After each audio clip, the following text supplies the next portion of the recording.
Firma aquí, viejo. Ya no sirves para nada.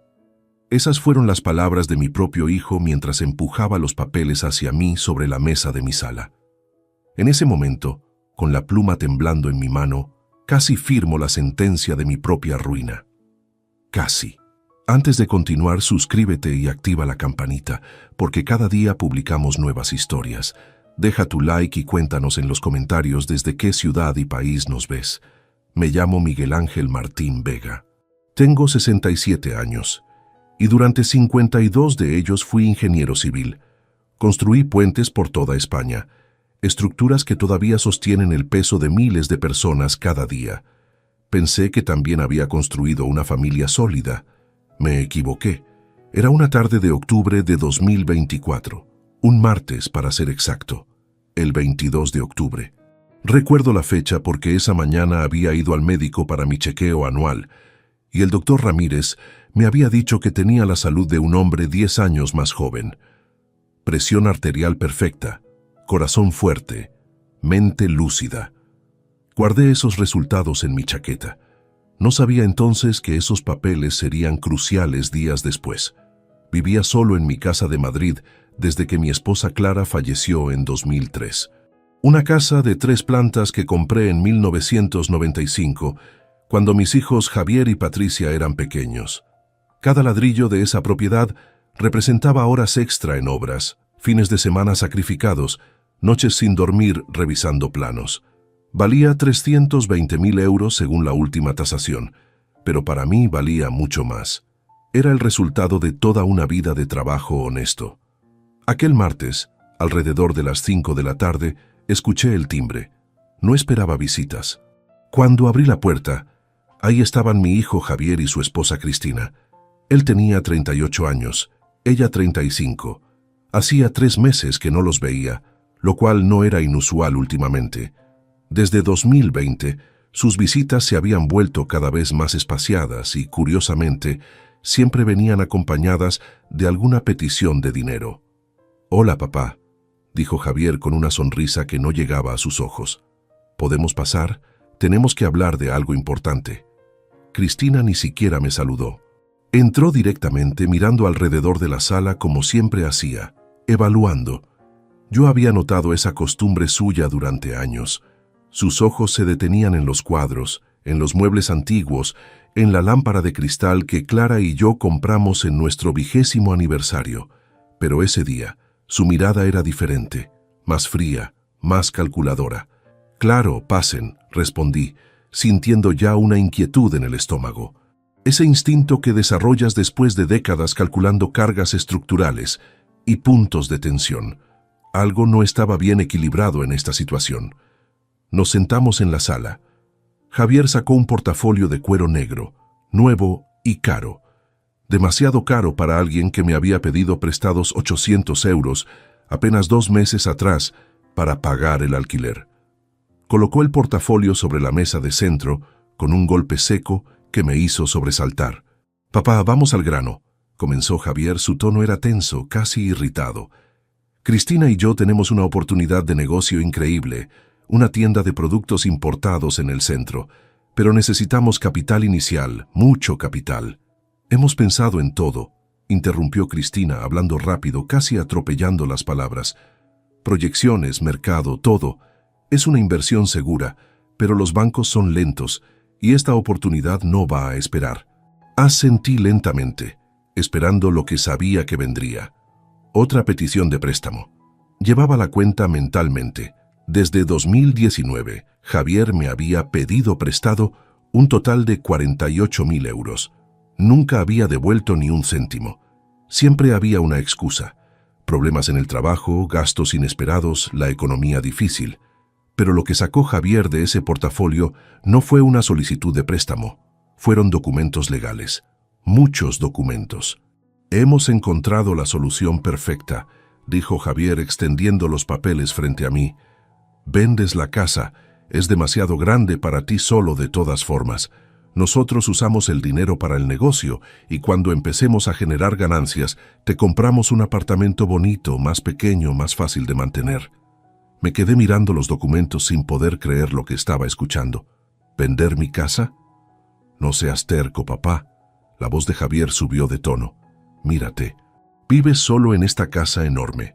Las escaleras son peligrosas para alguien de tu edad. ¿Qué pasa si te caes y nadie está aquí para ayudarte?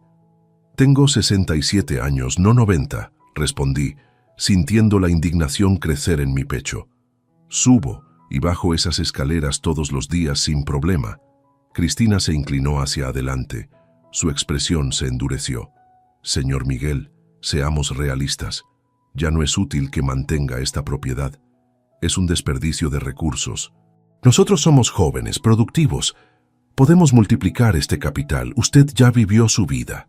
Sus palabras me golpearon como un puñetazo. ¿Ya viví mi vida? Lo que Cristina quiere decir. Javier intentó suavizar el tono, pero sus ojos permanecían duros. Es que ya trabajaste suficiente.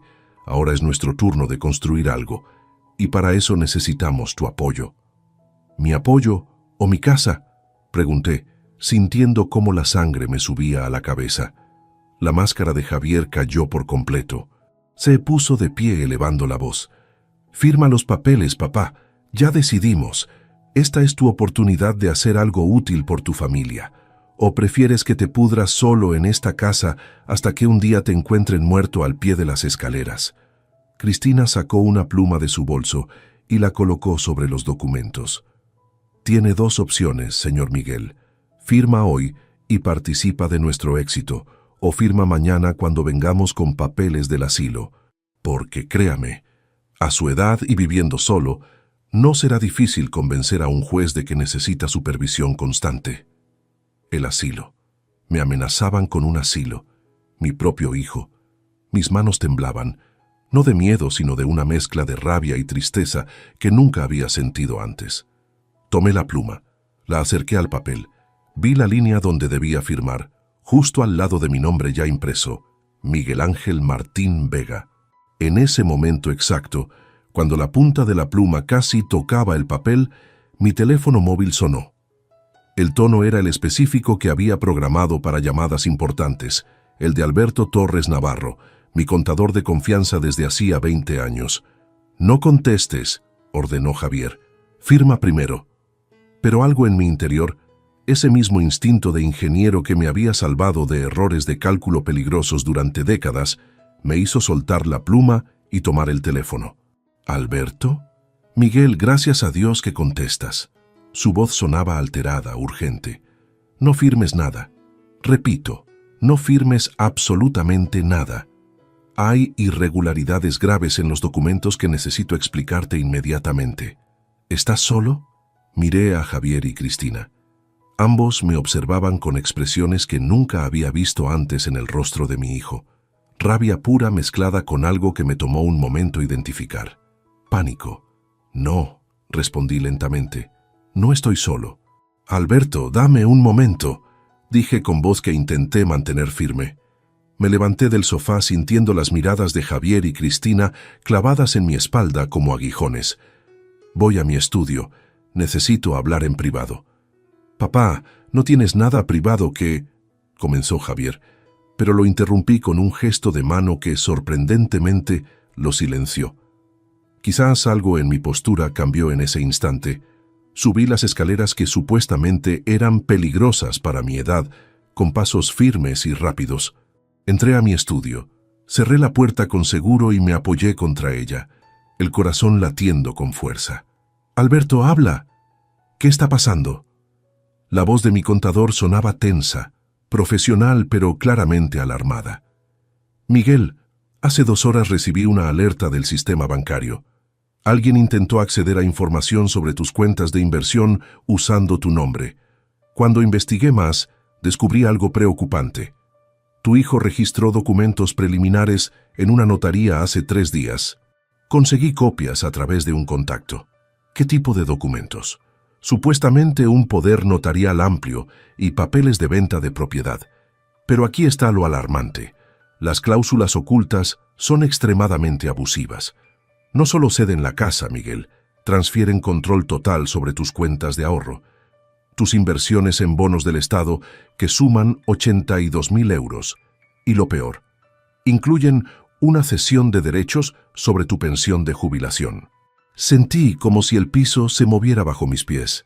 ¿Mi pensión? Sí. Hay una cláusula en letra pequeña, casi ilegible, que establece que como compensación por cuidados futuros, tus beneficiarios legales tendrían acceso directo a 60% de tus ingresos mensuales de pensión. Es técnicamente legal si firmas voluntariamente, pero es éticamente repugnante. Y hay más.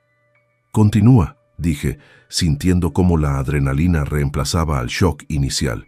Los documentos incluyen una sección que te declara parcialmente incapacitado para gestionar asuntos financieros complejos debido a edad avanzada. Si firmas esto, Miguel, básicamente estás renunciando a tu autonomía financiera completa. Podrían vender no solo la casa, sino también liquidar todas tus inversiones sin consultarte. Estarías a su merced para cualquier decisión económica significativa.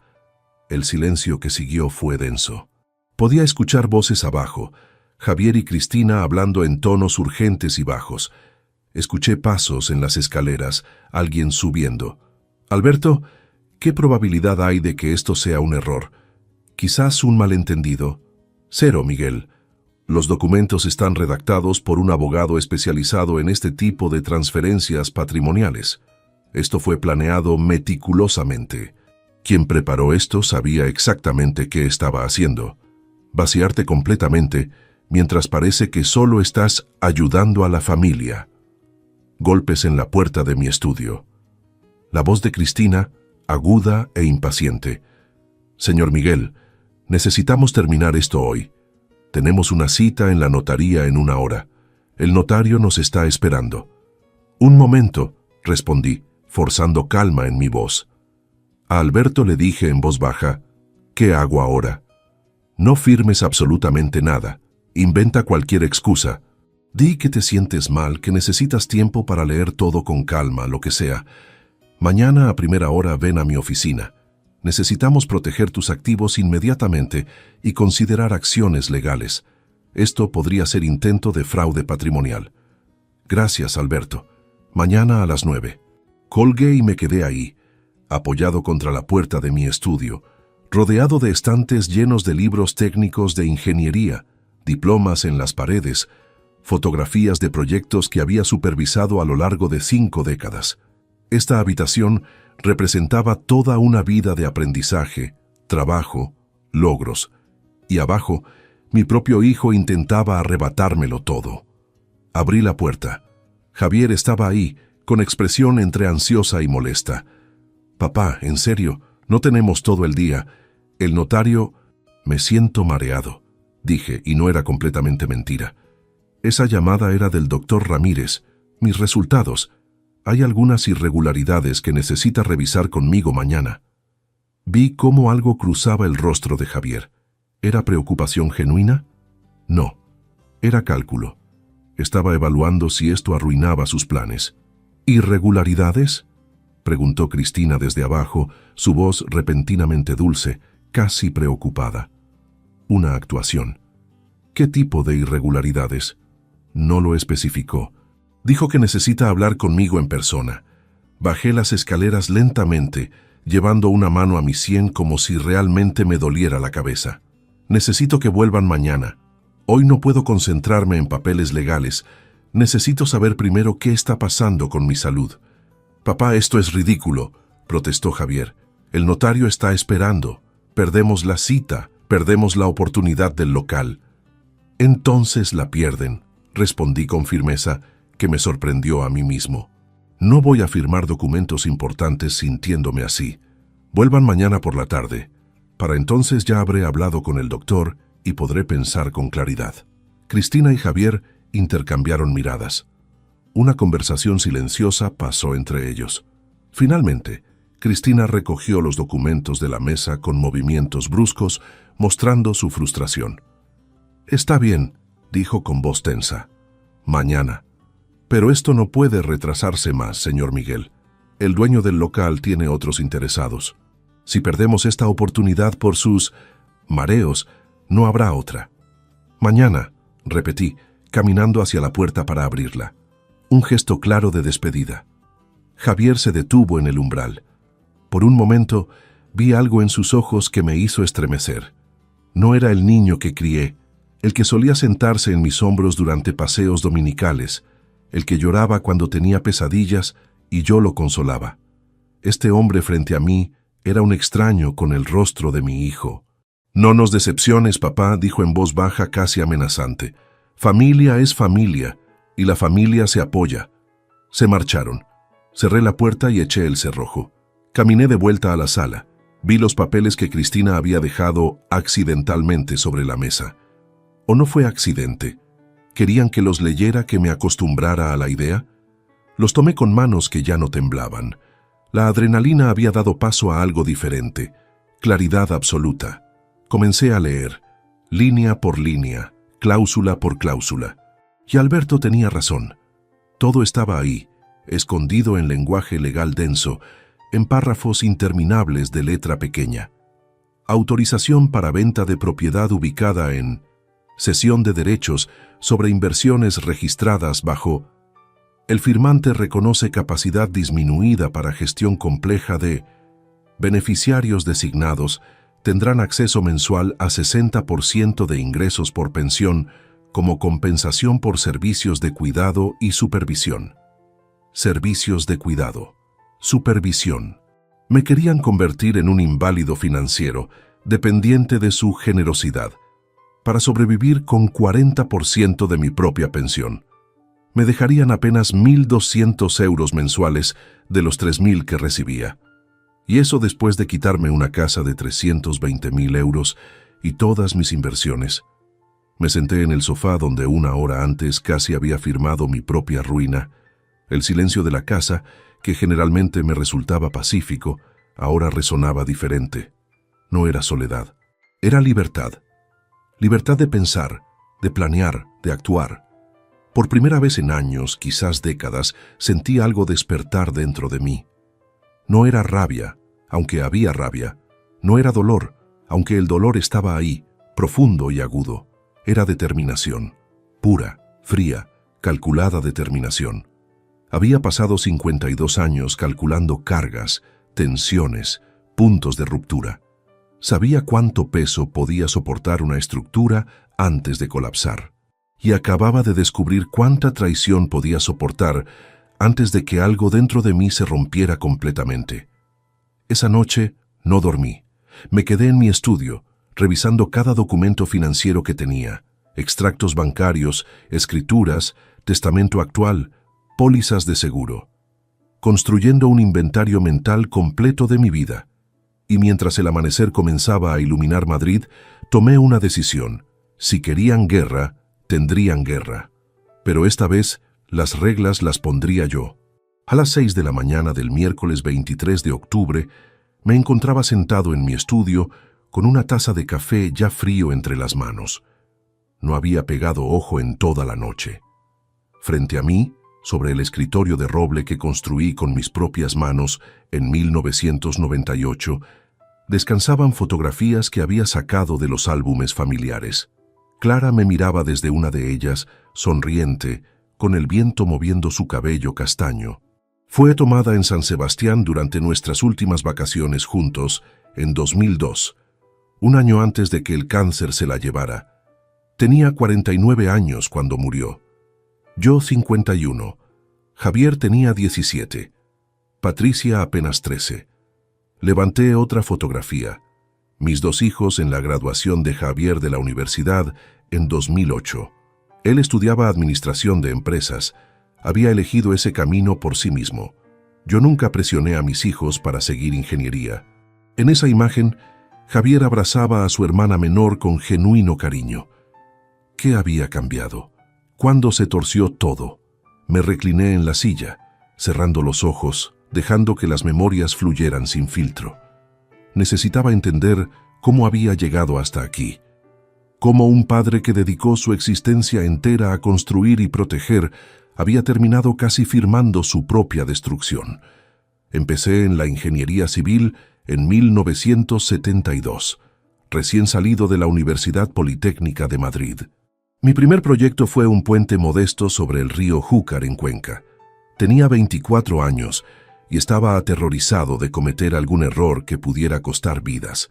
Pasaba noches enteras revisando cálculos, verificando cada decimal, cada variable. Esa meticulosidad se convirtió en mi sello personal.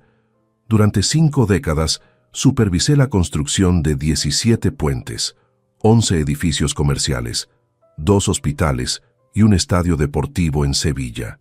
Cada estructura llevaba mi firma técnica, mi responsabilidad. Aprendí que en ingeniería no hay espacio para errores. O los cimientos son sólidos o todo colapsa.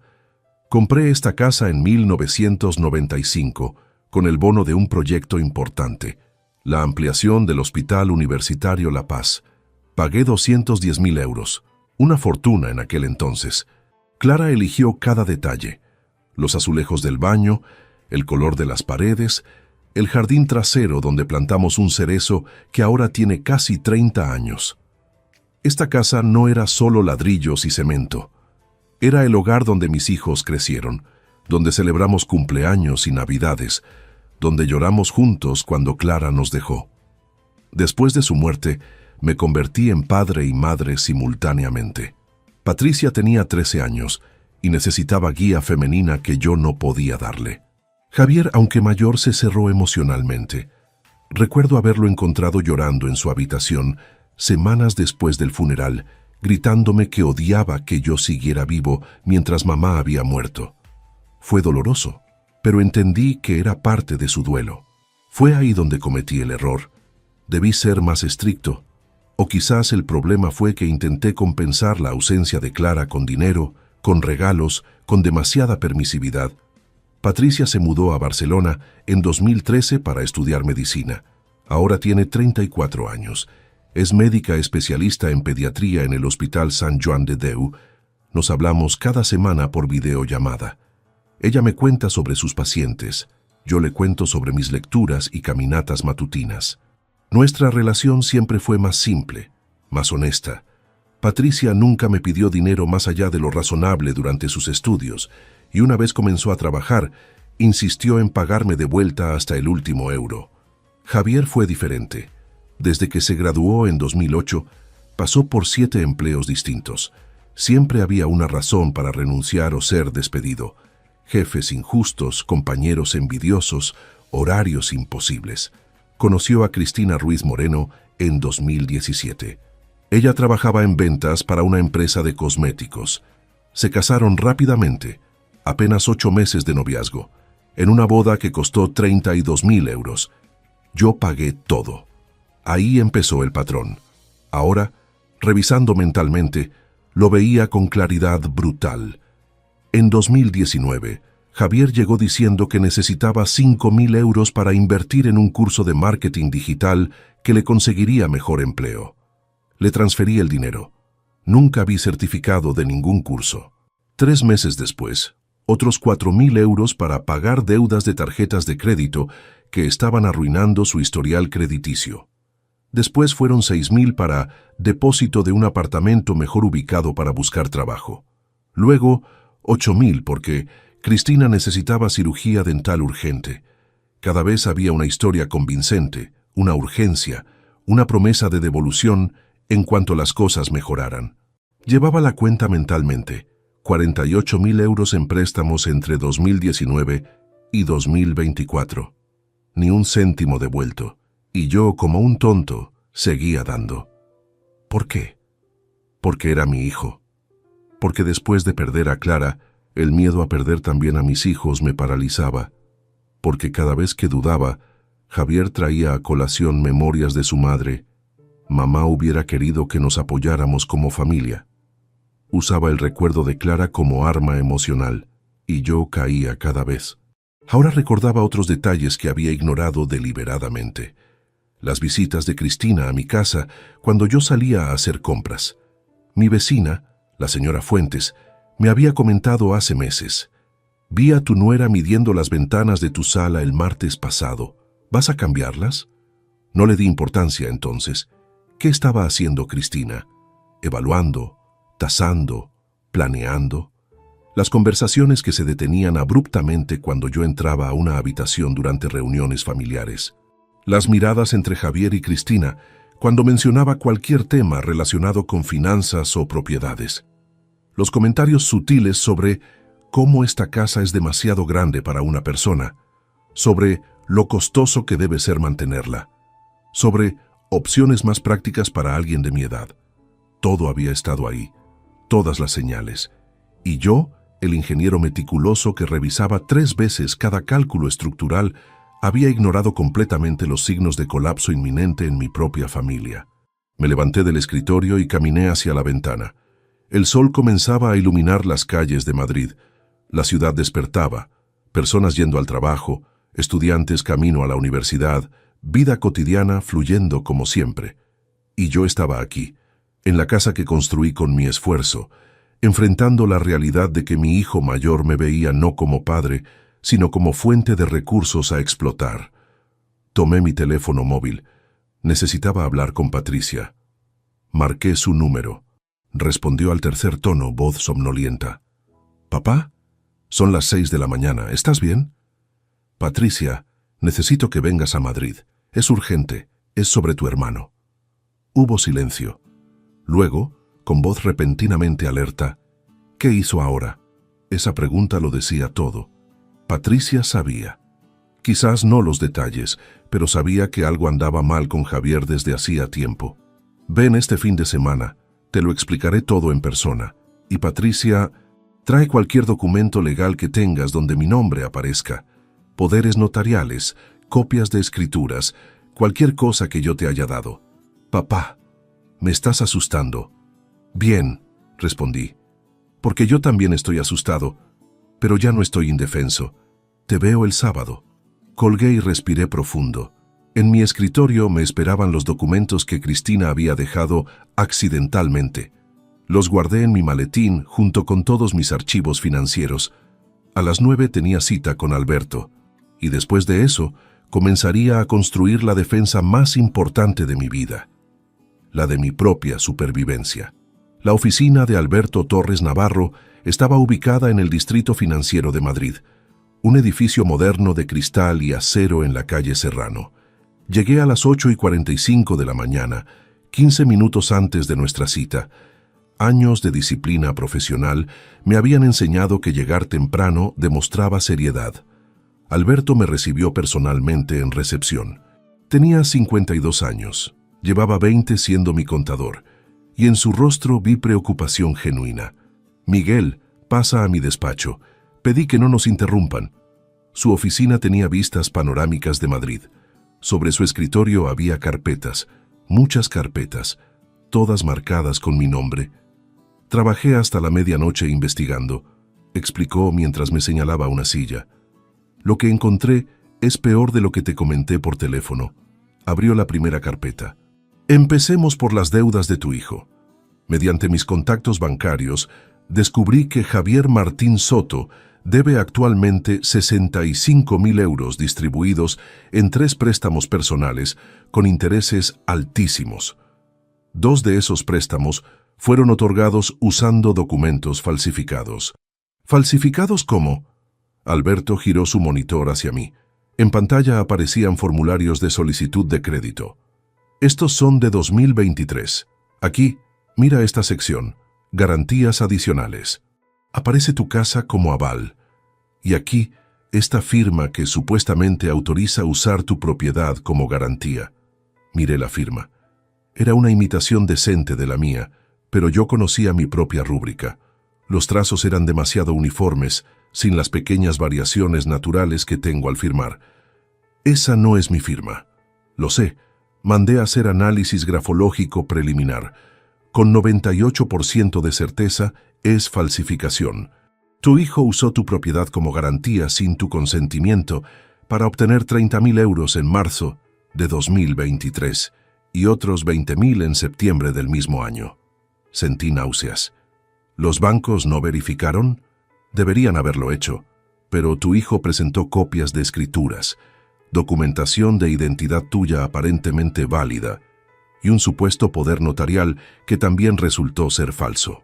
Los bancos fueron negligentes, sí, pero técnicamente tu hijo cometió estafa bancaria y falsificación de documentos. Son delitos penales, Miguel. Podría enfrentar entre 2 y 6 años de prisión. El silencio en la oficina era denso. Mi hijo, el bebé que sostuve en brazos hace 38 años, era un criminal. No solo me había traicionado emocionalmente, había cometido fraudes legales usando mi identidad. Hay más, continuó Alberto, abriendo otra carpeta. Investigué a Cristina Ruiz Moreno. En 2022 intentó vender una propiedad de sus padres en Málaga sin autorización explícita. Sus padres presentaron denuncia, pero retiraron cargos después de que ella devolviera documentos y prometiera no volver a intentarlo. Esto quedó registrado civilmente, pero no llegó a juicio penal. Entonces tengo experiencia en manipulación patrimonial. Exactamente. Y ahora encontró el blanco perfecto. Un hombre mayor, viudo, aparentemente solitario, con patrimonio considerable. Los documentos que te trajeron ayer son obra de un abogado llamado Luis Méndez Ochoa, conocido en círculos legales por redactar contratos que técnicamente son legales pero éticamente cuestionables. Cobra 10.000 euros por este tipo de trabajos. 10.000 euros que seguramente Javier pagó con dinero que me pidió prestado semanas atrás. Alberto, necesito protegerme. No solo financieramente, legalmente, emocionalmente. Necesito entender qué opciones tengo. El contador asintió. Ya contacté a alguien que puede ayudarte. David Sánchez Romero, abogado especializado en derecho familiar y patrimonial. Es el mejor en estos casos. Puede verte esta tarde a las 4. Mientras tanto, voy a bloquear preventivamente cualquier movimiento en tus cuentas principales. Necesito que firmes autorizaciones temporales. Pasamos la siguiente hora revisando cada aspecto de mis finanzas. Cuentas bancarias con 135.000 euros en total. Inversiones en bonos del Estado por 82.000 euros. La casa valorada en 320.000 euros. Pensión mensual de 3.000 euros. Patrimonio total, aproximadamente 537.000 euros. No eres millonario, pero tienes seguridad económica para vivir cómodamente el resto de tu vida, resumió Alberto. Y eso es exactamente lo que tu hijo y su esposa quieren arrebatarte. Salí de la oficina cerca del mediodía con documentación completa de mi situación financiera, bloqueos preventivos activados y una cita con David Sánchez. Pero en lugar de irme directamente a casa, hice algo inesperado. Entré a una tienda de electrónica especializada en Chueca. El vendedor, un joven de unos 25 años con gafas, me atendió con paciencia. Necesito dispositivos de grabación de audio discretos, le expliqué. Pequeños, fáciles de ocultar, con buena calidad de sonido. Me mostró varios modelos. Elegí 3. Uno que parecía un bolígrafo común, otro camuflado como cargador de teléfono móvil y un tercero que podía esconderse detrás de cuadros. Costaron 420 euros en total. También compré un teléfono móvil secundario con grabadora de llamadas activada. ¿Algo más?, preguntó el vendedor. Sí. ¿Estos dispositivos son legales? En España, grabar conversaciones en tu propia casa es legal siempre y cuando participes en ellas o seas propietario del inmueble. No puedes grabar conversaciones ajenas donde no estés presente. Eso sería ilegal. Pero lo que describes parece protección personal en tu domicilio, así que estás dentro de la legalidad. Perfecto. Pasé la tarde instalando los dispositivos. El bolígrafo lo dejé estratégicamente sobre la mesa del salón. El cargador falso lo conecté en el enchufe cercano al sofá. El tercero lo oculté detrás del reloj antiguo de pared que Clara adoraba. Probé cada uno. Funcionaban perfectamente, grabando con claridad cristalina. A las 4 en punto, estaba en el despacho de David Sánchez Romero. Su oficina era más sobria que la de Alberto, llena de volúmenes legales en estanterías de madera oscura. David tenía 48 años, cabello gris plateado y mirada penetrante que evaluaba cada detalle. Le expliqué todo: los documentos fraudulentos, las falsificaciones bancarias, las amenazas de asilo, el historial de Cristina. David escuchaba sin interrumpir, tomando notas precisas en una tableta. «Señor Martín», dijo finalmente, «lo que está enfrentando es tentativa de apropiación indebida agravada por vínculo familiar. Pero también tenemos elementos de coerción, falsificación de documentos públicos y posiblemente fraude continuado. Hay material para denuncias penales serias. ¿Qué tan serias? Su hijo podría enfrentar entre 3 y 8 años de prisión si se prueban todos los cargos. Cristina, como cómplice activa, entre 2 y 5 años.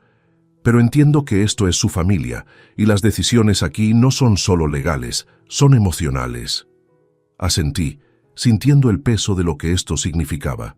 Mi recomendación inmediata: solicitamos evaluación psicológica forense que certifique su plena capacidad mental. Esto anula cualquier argumento de que necesita supervisión. Segundo, modificamos su testamento y cualquier poder notarial existente. Tercero, preparamos documentación preventiva para bloquear legalmente cualquier intento de venta o transferencia patrimonial no autorizada. Y cuarto, esperamos a que ellos hagan su próximo movimiento mientras usted graba todo. ¿Grabar es suficiente? En España, las grabaciones realizadas por uno de los participantes en conversación privada son válidas como prueba judicial. Si amenazas, coerciones o confesiones quedan registradas en su propia casa, con usted presente, serán admisibles en tribunal.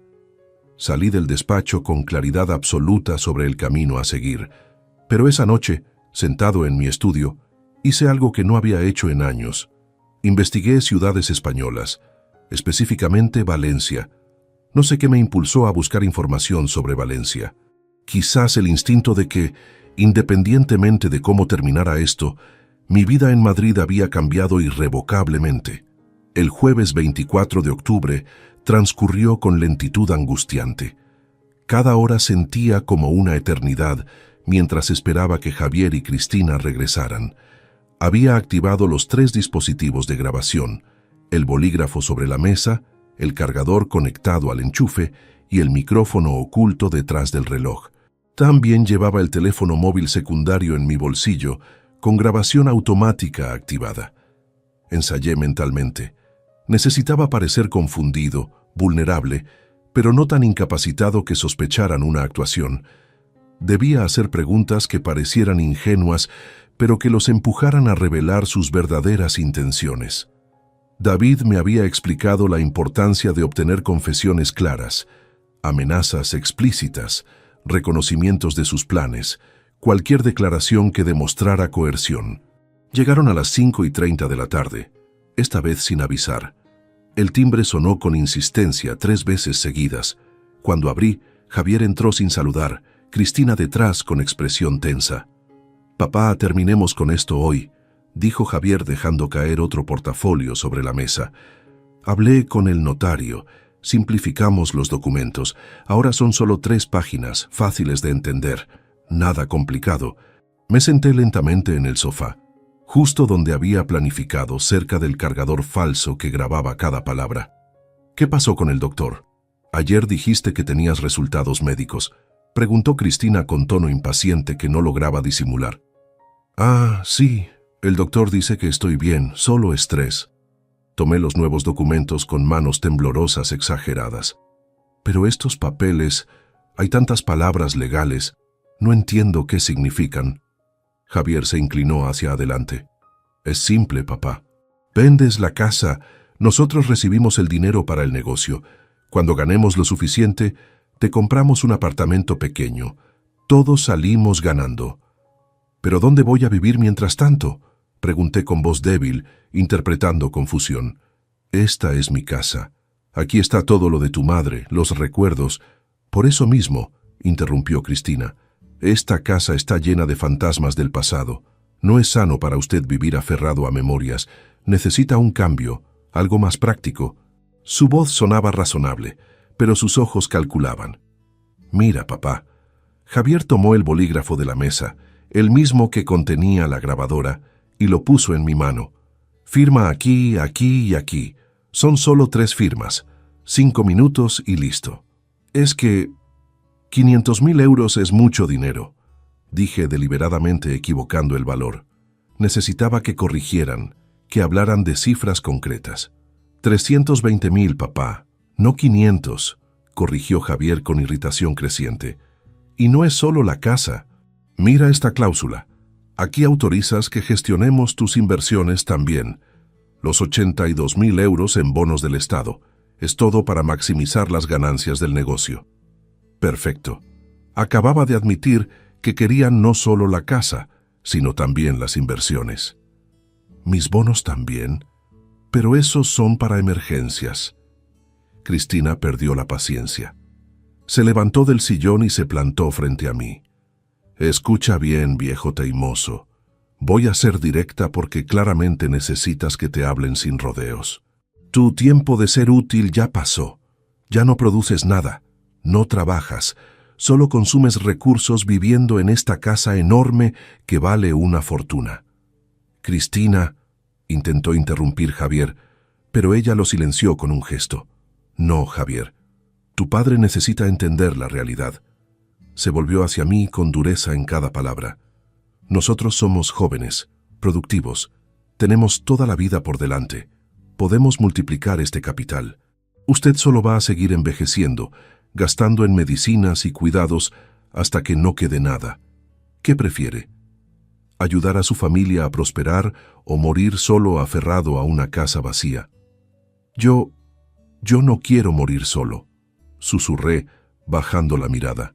Internamente, cada palabra suya se grababa con claridad cristalina. Entonces firma, presionó Cristina, porque le voy a decir algo más. Si no firma hoy, mañana venimos con papeles diferentes, papeles médicos. Tenemos testimonios de vecinos que dirán que usted habla solo, que olvida cosas, que no está en condiciones de vivir independiente. ¿Testimonios?, repetí con voz temblorosa. La señora Fuentes ya aceptó declarar que lo ve confundido. El señor Paredes del segundo piso también. Les pagamos 1.000 euros a cada uno, suficiente para que un juez ordene evaluación psiquiátrica y tutela legal. Cristina cruzó los brazos, satisfecha con su amenaza. Javier intervino, su voz tomando un tono más suave pero igualmente manipulador. Papá, no queremos llegar a eso. Seamos razonables. Firma voluntariamente hoy y todo queda en familia. Te cuidamos nosotros, pero si nos obligas a tomar medidas legales, terminarás en un asilo. Y créeme, no será uno de esos lugares bonitos que salen en folletos. ¿Un asilo? Mi voz quebrada no era completamente actuación. La idea de que mi hijo amenazara con encerrarme en una institución psiquiátrica mediante testimonios falsos era atroz. Un asilo municipal, aclaró Cristina con crueldad deliberada. De esos donde comparten habitación 4 ancianos, donde el personal apenas tiene tiempo de cambiarles los pañales, donde se pasa el día mirando televisión hasta que finalmente se muere y nadie se entera hasta horas después. Firma ahora, papá, o eso es lo que te espera, agregó Javier. Porque a tu edad, con supuesta demencia documentada, ningún juez te dará la razón. Terminarás siendo un caso más del sistema, un número en expediente, mientras tu casa y tu dinero se pudren en cuentas bancarias que ni siquiera podrás acceder. El silencio que siguió fue pesado. Ellos esperaban mi respuesta. Yo conté mentalmente hasta 10, respirando con dificultad fingida. Necesito pensar, dije finalmente. Esto es muy rápido. Ayer me traen unos papeles, hoy otros diferentes. No entiendo qué está pasando. ¿Qué no entiendes?, explotó Javier. Ya decidimos. La familia decidió. Tú no tienes opción. O firmas por las buenas, aportando voluntariamente, o firmamos por ti después de que un juez declare que no estás en capacidad mental de tomar decisiones. Pero yo me siento bien. El doctor dijo... «Al diablo con lo que dijo el doctor», gritó Cristina. «Conseguiremos 3 médicos que digan lo contrario. ¿Sabes cuánto cuesta comprar certificados médicos falsos? Menos de 5.000 euros. Ya investigamos, tenemos contactos». Ahí estaba. Conspiración para obtener documentación médica fraudulenta. Todo grabado. «No puedo firmar hoy», dije con voz rota, llevándome las manos a la cabeza. «Es demasiado, necesito hablar con Patricia. Ella es médica, puede explicarme». «Patricia no pinta nada aquí», interrumpió Javier. «Esta es decisión nuestra, tuya y mía. Ella vive en Barcelona. No tiene idea de lo que pasa en Madrid. Además», añadió Cristina con sonrisa desagradable, Tu hija ya sabe que estás perdiendo facultades mentales. Le llamamos la semana pasada y le contamos que te vemos muy olvidadizo, confundido. Ella está de acuerdo en que necesitas supervisión. Mentira. Patricia me hubiera llamado inmediatamente si Cristina le hubiera dicho algo así. Pero esta mentira también quedaba registrada. Déjenos pensar una semana más, supliqué haciendo que mi voz sonara desesperada. Solo una semana para organizar mis cosas, hablar con Patricia, entender todo bien. Una semana no es mucho tiempo. Javier y Cristina intercambiaron miradas. Pude ver el cálculo en sus ojos. Darme una semana significaba retrasar sus planes, pero presionarme demasiado podría hacerme colapsar o buscar ayuda externa. Una semana, aceptó finalmente Javier. Pero ni un día más. Volveremos el jueves 31 de octubre a las 5 de la tarde. Y ese día firmas, papá. Con o sin tu cooperación, ese día esto se resuelve. ¿Entendido? Asentí débilmente, encogido en el sofá, la imagen perfecta de un anciano derrotado. Se marcharon dejando los documentos sobre la mesa. Esperé 5 minutos completos antes de moverme. Luego fui sistemáticamente a cada dispositivo de grabación. Todos habían funcionado perfectamente. Tenía 3 copias de audio de toda la conversación. Las amenazas de asilo, la confesión sobre testimonios comprados, la admisión de planes para obtener certificados médicos falsos, el reconocimiento de que querían casa e inversiones. Transferí inmediatamente los archivos a mi computadora, hice copias en 3 memorias USB diferentes y subí una copia encriptada a la nube. David Sánchez tendría este material en sus manos mañana por la mañana. Me serví un whisky, algo que raramente hacía. Mis manos temblaban, pero esta vez no era actuación. Era rabia pura mezclada con dolor profundo. Durante 5 décadas construí puentes diseñados para soportar peso extremo. Nunca imaginé que el peso más difícil de sostener sería el de la traición de mi propio hijo. El viernes 25 de octubre amaneció gris sobre Madrid. A las 8 de la mañana ya estaba en el despacho de David Sánchez con las 3 memorias USB conteniendo las grabaciones de ayer. El abogado conectó una a su computadora y escuchó en silencio durante 40 minutos. Su expresión se endureció progresivamente con cada amenaza, cada admisión, cada palabra incriminatoria. «Esto es oro legal», dijo finalmente. «Tenemos amenazas de internamiento forzoso, conspiración para falsificar documentos médicos, admisión de soborno a testigos, coerción patrimonial y lo mejor, todo dicho voluntariamente por ellos. Ningún juez puede ignorar esto. ¿Qué hacemos ahora?» David comenzó a teclear rápidamente en su ordenador. «Preparo 3 líneas de acción simultáneas. Primera, solicitud judicial de medida cautelar, prohibiendo cualquier transacción sobre tus bienes hasta resolución de investigación. Segunda, denuncia penal formal contra Javier Martín Soto y Cristina Ruiz Moreno por tentativa de apropiación indebida agravada, coerción y conspiración para fraude documental. Tercera, evaluación psicológica forense certificada que desacredite cualquier argumento de incapacidad mental. ¿Cuánto tiempo tomará todo eso? La evaluación psicológica podemos hacerla hoy mismo. Tengo contacto con la doctora Beatriz Serrano López, psiquiatra forense reconocida por tribunales españoles. La medida cautelar puedo presentarla el lunes. La denuncia penal formal. Necesito preparar expediente completo. Dame hasta el miércoles 30. Un día antes de que Javier y Cristina regresaran exigiendo la firma definitiva. Perfecto. Salí del despacho con sensación extraña. Por primera vez en semanas, quizás meses, sentía que recuperaba control sobre mi existencia. No era solo defensa, era contraataque estratégico. A las 11 estaba en la consulta de la doctora Beatriz Serrano López, ubicada en Pozuelo de Alarcón.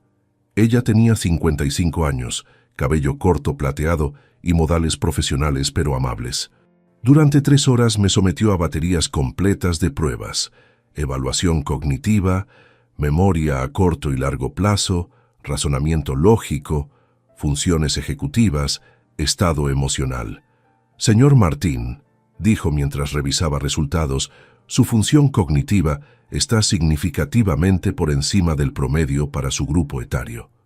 Memoria excelente, capacidad de razonamiento intacta, orientación temporal y espacial perfecta. No hay ningún indicio de deterioro cognitivo, demencia incipiente o incapacidad para tomar decisiones autónomas. De hecho, sus resultados son comparables a los de una persona de 45 años. ¿Puede certificar eso legalmente? Ya lo estoy haciendo. Tendrás informe completo con mi firma y sello profesional antes del lunes. Este documento es admisible en cualquier procedimiento judicial y desacredita totalmente cualquier argumento de incapacidad mental. Regresé a casa con una sensación de victoria anticipada, pero había algo más bullendo en mi interior. Esa tarde, en lugar de descansar, abrí mi portátil y comencé a hacer algo que me sorprendió a mí mismo: liquidar inversiones. Llamé a mi gestor bancario, Fernando Domínguez.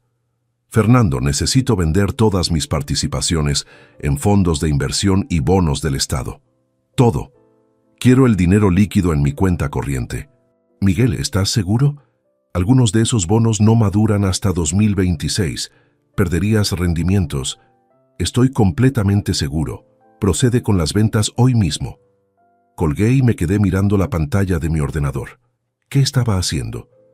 Desde una perspectiva puramente financiera, vender inversiones antes de su maduración era ineficiente. Perdería aproximadamente 4.000 euros en rendimientos no realizados, pero algo más profundo me impulsaba. Durante 52 años construí infraestructuras para otros, puentes que conectaban ciudades, edificios donde familias vivían, hospitales donde se salvaban vidas, siempre para otros.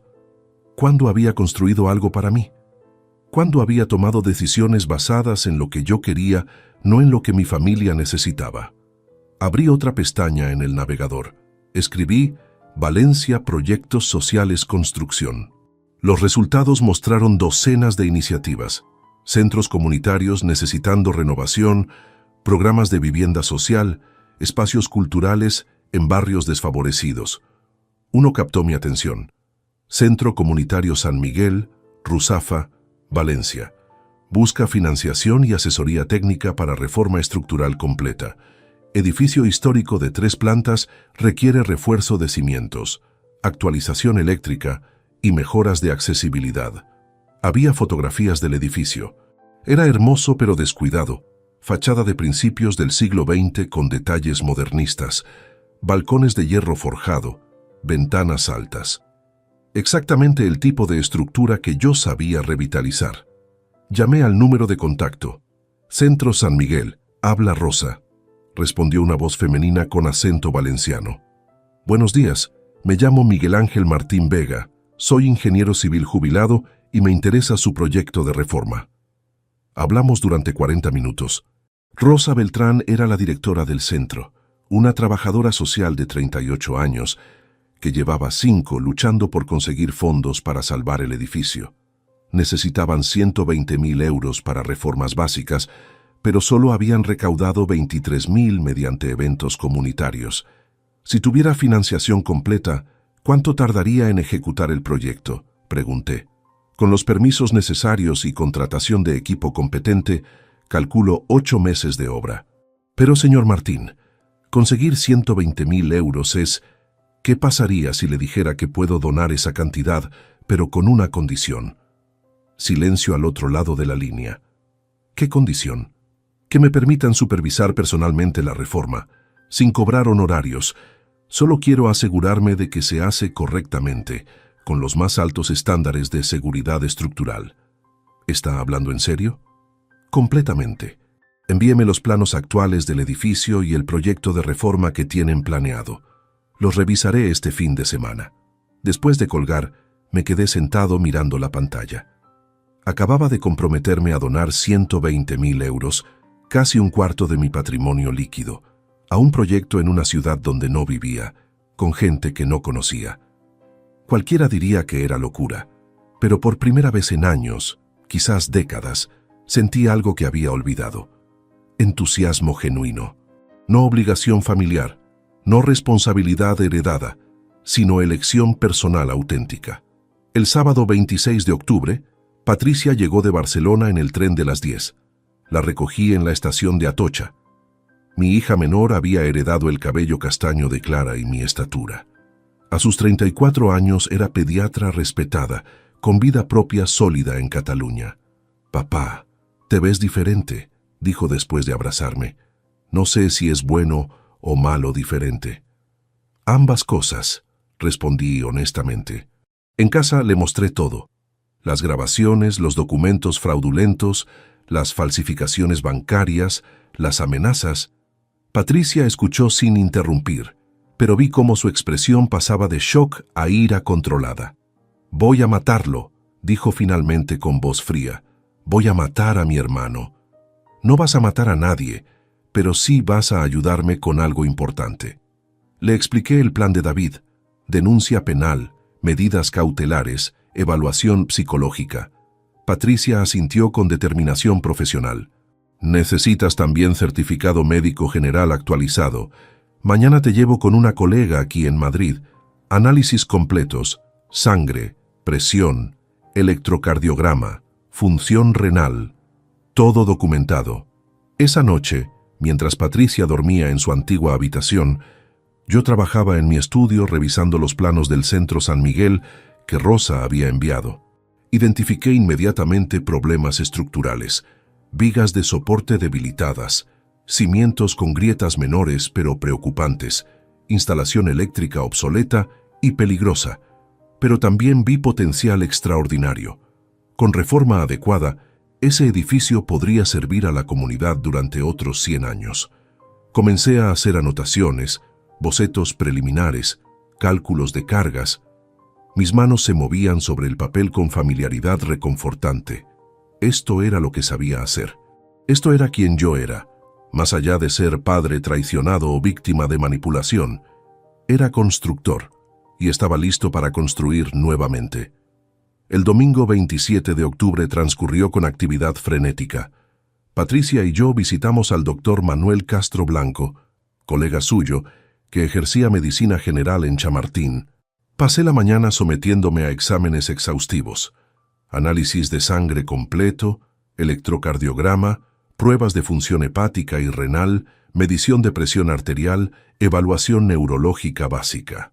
«Miguel, físicamente eres un roble», declaró el doctor Castro mientras revisaba resultados. Presión arterial 120/75, colesterol dentro de rangos normales, función cardíaca excelente. Francamente, muchos de mis pacientes de 50 años quisieran estos valores. Te extiendo certificado médico completo con validez legal. Mientras esperábamos los documentos impresos, Patricia recibió una llamada. Salió al pasillo. Cuando regresó, su rostro mostraba mezcla de triunfo y disgusto. Era Marta Villar, mi compañera de residencia médica. Vive aquí en Madrid y conoce a Cristina porque trabajaron juntas brevemente en 2018. «Papá, necesitas escuchar esto». En el coche, Patricia reprodujo la conversación que había grabado con permiso de Marta. La voz de su colega sonaba indignada. «Patricia, Cristina Ruiz es conocida en círculos médicos por razones desagradables. En 2018 intentó acceder sin autorización a historiales clínicos de pacientes ancianos buscando información sobre patrimonio familiar. La despidieron discretamente para evitar escándalo, pero circulan rumores. También sé de buena fuente que en 2022 intentó vender una propiedad de sus padres en Málaga sin consentimiento. Sus propios padres casi la denuncian. Información que Alberto ya había confirmado, pero escucharla de fuente médica independiente añadía peso. «Hay más», continuó la voz de Marta. «La semana pasada Cristina me llamó. No hablábamos desde hace años, así que fue extraño. Me preguntó sobre procedimientos para declarar incapacidad mental en personas mayores, qué médicos serían comprensivos con evaluaciones favorables, cuánto costaban certificados privados. Le dije que eso era antiético y colgué. Pero ahora entiendo. Estaba planeando algo contra tu padre». Patricia detuvo la grabación. «Papá, Cristina lleva meses preparando esto. No fue decisión impulsiva, fue campaña calculada». Llegamos a casa cerca del mediodía. Mientras Patricia preparaba café, revisé mi teléfono móvil. 3 mensajes de voz de vecinos del edificio. Los reproduje con altavoz activado. El primero era de don Tomás Paredes, jubilado que vivía en el segundo piso. Miguel, tu hijo Javier vino hace 2 semanas preguntando por ti. Dijo que estabas teniendo problemas de memoria y confusión. Le dije que eso era ridículo, que te veo perfectamente lúcido cada vez que hablamos. Se molestó bastante. Después ofreció pagarme 1.000 euros por declarar en documentos que te ves desorientado. Obviamente me negué y casi lo echo a patadas. Pensé que debías saberlo. El segundo mensaje, de la señora Mercedes Fuentes del 4º piso. Señor Martín, necesito hablar con usted urgentemente. Su nuera Cristina vino hace 10 días con historia absurda de que usted necesita supervisión médica. Me pidió firmar testimonio diciendo que lo veo hablar solo y olvidar cosas. Me ofreció 1.000 euros. Soy viuda y el dinero me vendría bien, pero mi conciencia vale más. Le dije que se fuera, pero preocupa que esté haciendo esto. Cuidado con esa mujer. El tercero era de Eugenio Ramos, el conserje del edificio.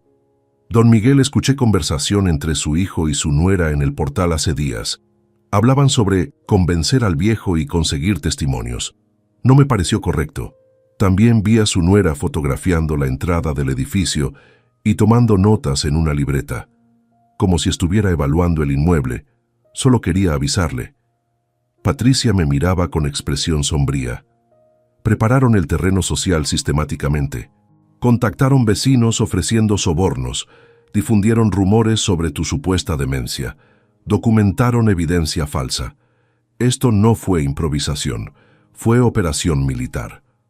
Pasamos la tarde contactando a más personas. Llamé a antiguos colegas de mis años como ingeniero. Ricardo Molina, compañero con quien trabajé en el proyecto del Hospital La Paz, respondió inmediatamente. Miguel, tu hijo me llamó hace 3 semanas. Dijo que estabas perdiendo capacidades y necesitaba consejos sobre cómo protegerte de ti mismo. Sus palabras textuales. Le dije que acababa de almorzar contigo y estabas más lúcido que él. Se puso defensivo y colgó rápidamente. Cada llamada revelaba lo mismo. Javier y Cristina habían pasado el último mes contactando gente de mi entorno, sembrando dudas sobre mi capacidad mental, preparando narrativa de anciano deteriorado que necesitaba intervención familiar forzosa. Necesitamos documentar esto formalmente, dijo Patricia. Testimonios escritos, fechados y firmados. David los puede usar como evidencia de campaña difamatoria premeditada. Mientras Patricia coordinaba con vecinos para obtener declaraciones juradas, yo subí a mi estudio buscando documentos específicos que David había solicitado.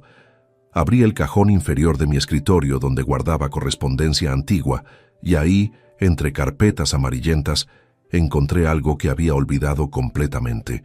Un sobre rosado con mi nombre escrito en caligrafía femenina elegante. Lo abrí con curiosidad. Dentro había una carta fechada del 15 de marzo de 2004, apenas un año después de la muerte de Clara. Querido Miguel, comenzaba, sé que este es momento difícil y quizás esta carta es inapropiada. Pero Clara era mi mejor amiga y antes de morir me hizo prometer que cuidaría de ti. No de manera intrusiva, sino simplemente recordándote que la vida continúa y que mereces felicidad. Sé que ahora solo piensas en tus hijos y en el trabajo, pero algún día, cuando el dolor sea menos agudo, espero que recuerdes que hay personas que te aprecian enormemente. Yo soy una de ellas. Con cariño, Elena. Elena Jiménez Castillo, profesora de literatura que había sido amiga cercana de Clara desde la universidad. Las recordaba juntas, tomando café en nuestra cocina, discutiendo sobre novelas, riendo. Después del funeral de Clara, Elena me había llamado algunas veces ofreciendo ayuda, invitándome a eventos culturales, simplemente preguntando cómo estaba. Yo siempre había respondido educadamente pero con distancia, demasiado sumergido en mi dolor y responsabilidades parentales para considerar cualquier tipo de conexión social. ¿Cuándo fue la última vez que hablé con Elena? No recordaba. Quizás 2007, tal vez 2008. Simplemente dejamos de mantenernos en contacto, cada uno siguiendo su camino. Busqué más cartas. Encontré otras 3, fechadas en 2005, 2006 y 2007, todas con el mismo tono gentil, ofreciendo amistad sin presión, recordándome que existía vida más allá del trabajo y la paternidad. La última terminaba: Miguel, entiendo que necesites tiempo. Las puertas de mi amistad están abiertas cuando estés listo. No importa si es en 1 año o en 10. Estaré aquí. Me quedé ahí, sentado en mi estudio, sosteniendo cartas de hace casi 2 décadas de una mujer que ofreció compañía genuina mientras yo me aislaba en mi burbuja de obligaciones. ¿Cuántas oportunidades de conexión humana había rechazado por miedo, por lealtad mal entendida a la memoria de Clara, por pura inercia? Patricia entró al estudio. Papá, conseguimos 8 testimonios escritos de vecinos y 3 de tus ex colegas. Todos certifican tu lucidez y describen los intentos de Javier de sobornarlos o manipularlos. David va a... ¿Qué es eso? Le mostré las cartas. Patricia las leyó en silencio. Cuando terminó, me miró con expresión extraña, mezcla de ternura y tristeza. Papá, ¿te das cuenta de que pasaste 20 años viviendo para otros? Para nosotros cuando éramos niños, lo cual era tu deber como padre. Pero después, seguiste viviendo para Javier, incluso cuando ya no lo merecía. Rechazaste amistades, oportunidades de compañía, momentos de alegría personal. ¿Por qué? La pregunta me golpeó con fuerza inesperada. ¿Por qué? Porque eso es lo que hacen los padres, sacrificarse. No, papá, los padres aman y guían, pero también tienen derecho a vivir sus propias vidas. Mamá hubiera querido que fueras feliz. Nos quedamos en silencio. Afuera, el atardecer madrileño teñía el cielo de naranjas y rosas. Patricia, estoy pensando en mudarme a Valencia después de que todo esto termine, dije súbitamente. Ella no pareció sorprendida. ¿Por qué Valencia?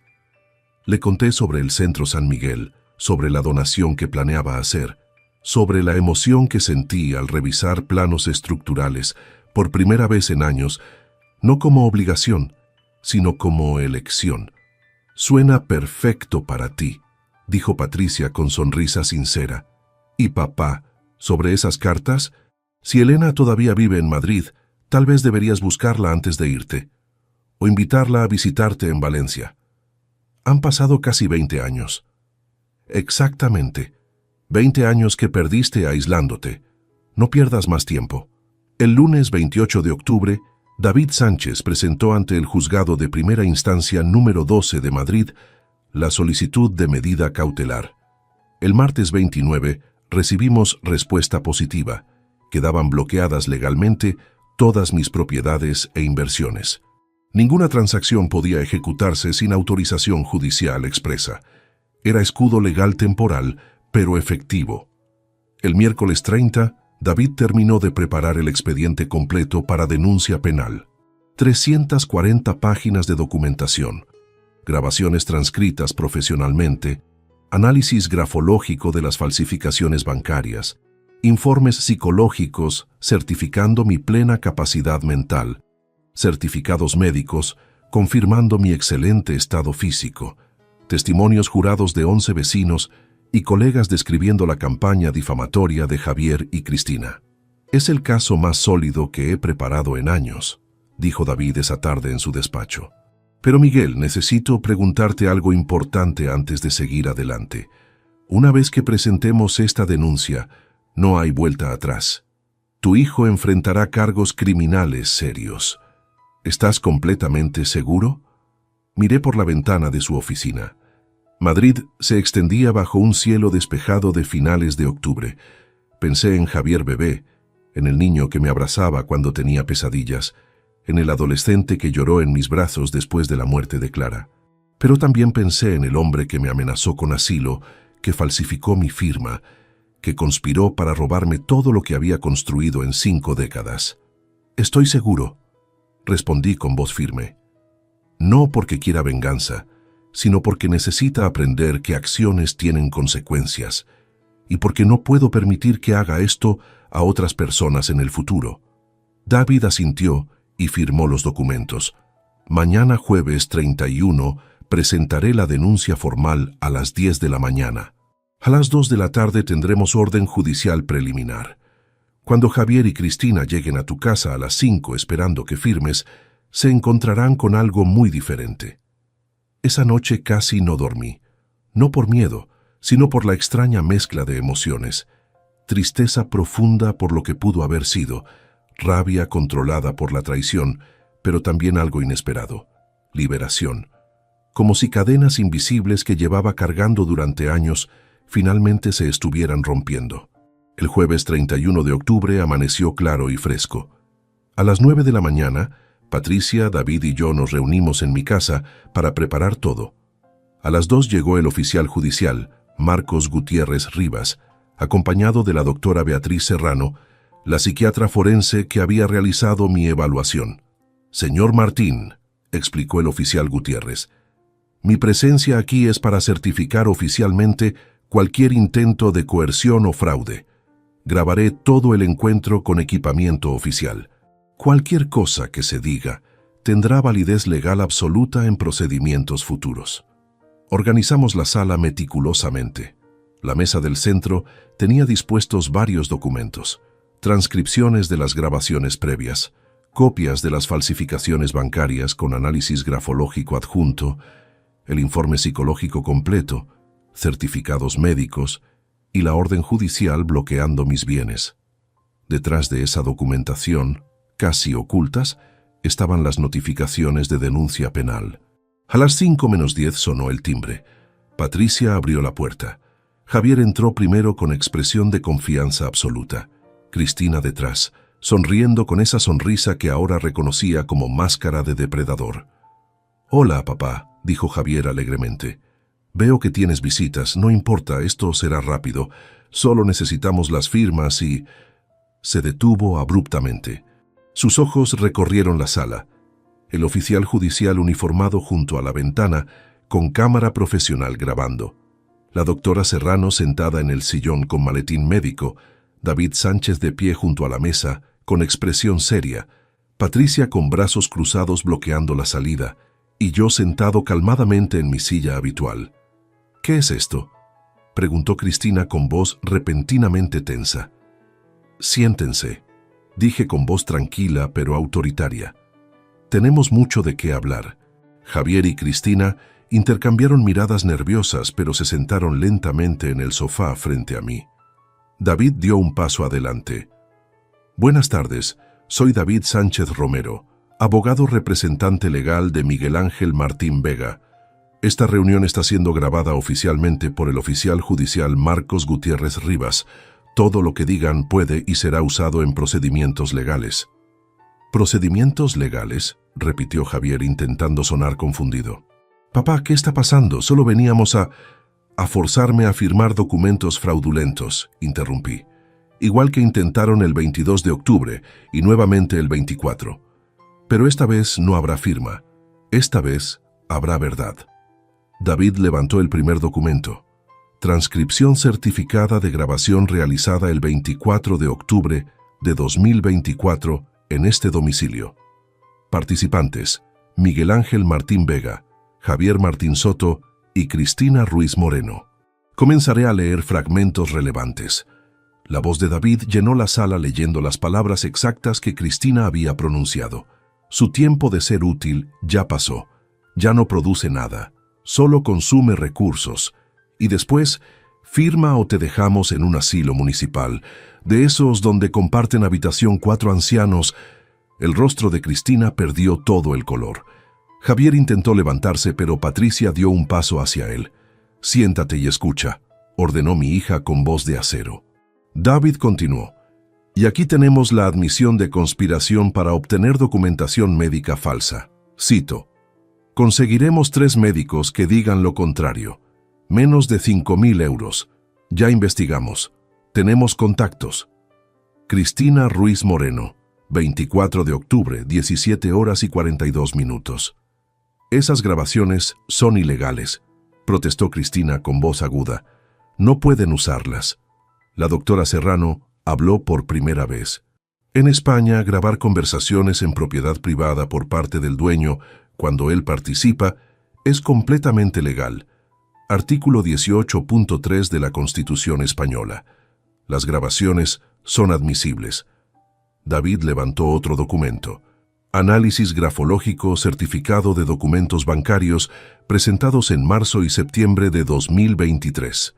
Conclusión: las firmas atribuidas a Miguel Ángel Martín Vega son falsificaciones con 98% de certeza. Javier Martín Soto usó identidad de su padre para obtener préstamos por 50.000 euros, usando como garantía propiedad que no le pertenece. Javier finalmente encontró su voz. «Papá, esto es malentendido. Yo nunca... No me llames papá», dije con voz que me sorprendió por su frialdad. Un padre es alguien que protege, que guía, que ama incondicionalmente. Yo fui tu padre durante 38 años. Tú dejaste de ser mi hijo el momento que decidiste verme como blanco, como recurso a explotar, como obstáculo a eliminar. El silencio que siguió fue absoluto. Incluso el oficial Gutiérrez parecía conteniendo la respiración. Me levanté lentamente y caminé hacia la ventana. Les di la espalda porque no quería ver sus rostros, no todavía. Pasé 52 años como ingeniero civil. ¿Saben cuál es la lección más importante en construcción? Que toda estructura necesita cimientos sólidos. Sin base firme, no importa cuán hermosa sea la fachada, todo colapsa eventualmente. Me volví hacia ellos. Ustedes quisieron construir su futuro sobre mentiras, manipulación y traición. Quisieron levantar su imperio sobre las ruinas de mi dignidad. Pero cimientos podridos no sostienen nada duradero. David levantó los últimos documentos. Notificación de denuncia penal formal presentada esta mañana ante la Fiscalía Provincial de Madrid. Cargos contra Javier Martín Soto. Falsificación de documentos públicos, estafa bancaria, tentativa de apropiación indebida agravada por vínculo familiar y coerción. Cargos contra Cristina Ruiz Moreno, coautoría en apropiación indebida, conspiración para fraude documental y amenazas. Cristina se puso de pie bruscamente, su rostro transformado por el pánico. Esto es ridículo. No firmamos nada, no robamos nada. No pueden acusarnos de crímenes que no cometimos. David extrajo otra carpeta gruesa. ¿Crímenes que no cometieron? Permítame refrescarles la memoria. Aquí tengo 11 testimonios jurados de vecinos y conocidos del señor Martín. Don Tomás Paredes certifica que Javier Martín le ofreció 1.000 euros por declarar falsamente sobre supuesta demencia de su padre. La señora Mercedes Fuentes describe oferta idéntica de Cristina Ruiz. Eugenio Ramos, conserje del edificio, testifica haberlos escuchado planeando convencer al viejo mediante intimidación. Esos testimonios no prueban nada, intentó argumentar Javier, pero su voz carecía de convicción. Sumados a las grabaciones donde admiten conspiración, a las falsificaciones bancarias documentadas y a los intentos de coerción grabados oficialmente, construyen caso criminal sólido, respondió David. La Fiscalía estima probabilidad de condena superior al 85%. Patricia dio un paso adelante, mirando a su hermano con expresión de profundo dolor y disgusto. Javier, te criamos juntos. Mamá murió cuando yo tenía 13 años y papá nos dio todo. Pagó tus estudios, tu boda, tus deudas, una y otra vez. ¿Y así le pagas? ¿Intentando dejarlo en la calle, robándole su dignidad? Tú no entiendes nada, escupió Cristina con veneno. Vives cómodamente en Barcelona con tu salario de médica. Nosotros estamos ahogados en deudas. Necesitábamos ese dinero. ¿Necesitaban o querían?, preguntó la doctora Serrano con voz clínica pero cortante. Porque según investigación financiera del abogado Sánchez, ustedes gastaron 42.000 euros en 2 años en restaurantes de lujo, viajes al Caribe y un vehículo BMW. No es necesidad, es avaricia. El oficial Gutiérrez se acercó con documentos oficiales. Javier Martín Soto y Cristina Ruiz Moreno quedan notificados formalmente de denuncia penal ante la Fiscalía Provincial de Madrid. Tienen derecho a representación legal. Comparecencia obligatoria programada para el 18 de noviembre de 2024 a las 10 horas. Cualquier intento de contactar al denunciante será considerado intimidación de testigo y agravará su situación legal. Javier finalmente pareció comprender la gravedad. Papá, por favor, podemos solucionar esto en familia. No necesitamos abogados ni fiscales. Yo lo siento, de verdad lo siento. Me senté nuevamente, sintiendo peso de décadas en mis hombros. Javier, ¿sabes cuántas veces me pediste disculpas en los últimos 5 años? 14, las conté. 14 veces dijiste, lo siento papá, después de pedirme dinero que nunca devolviste. 14 veces prometiste que era la última. Tus disculpas perdieron valor hace mucho tiempo. David colocó sobre la mesa 3 documentos nuevos. Medidas adicionales ejecutadas desde esta mañana. Primera, revocación total de cualquier poder notarial previo. Javier Martín Soto ya no tiene autorización para acceder a cuentas, propiedades o información financiera de Miguel Ángel Martín Vega. Segunda, continuó, cierre definitivo de cuenta bancaria conjunta abierta en 2020 para ayudar con gastos del padre. Saldo final, 14.300 euros, todos aportados por Miguel Ángel. Fondos reintegrados a cuenta personal del titular. Javier palideció. Esos 14.000 euros probablemente eran todo lo que tenía líquido. Tercera, cancelación inmediata de todos los apoyos financieros mensuales. El apartamento donde Javier y Cristina residen, alquilado y pagado por Miguel Ángel por 1.200 euros mensuales desde 2020, queda sin financiación. Último pago cubrió octubre. A partir de noviembre son responsables del alquiler. ¿Qué?, gritó Cristina. No podemos pagar ese alquiler. Entonces búsquense algo más económico, respondió Patricia fríamente. Como hace el resto de la humanidad que no tiene padres generosos a quienes explotar. David levantó el cuarto documento. Modificación testamentaria ejecutada ante notario el 29 de octubre. Miguel Ángel Martín Vega ha reescrito su testamento.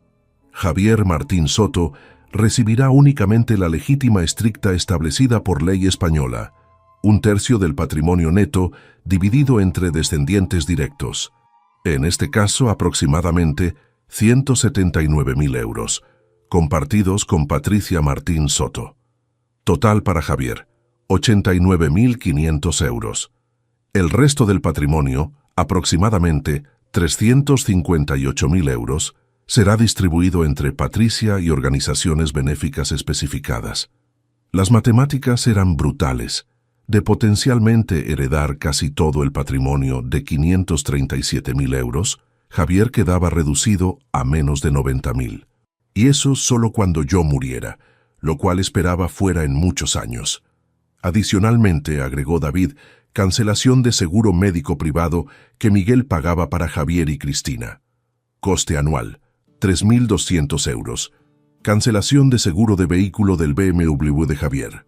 Coste anual, 1.800 euros.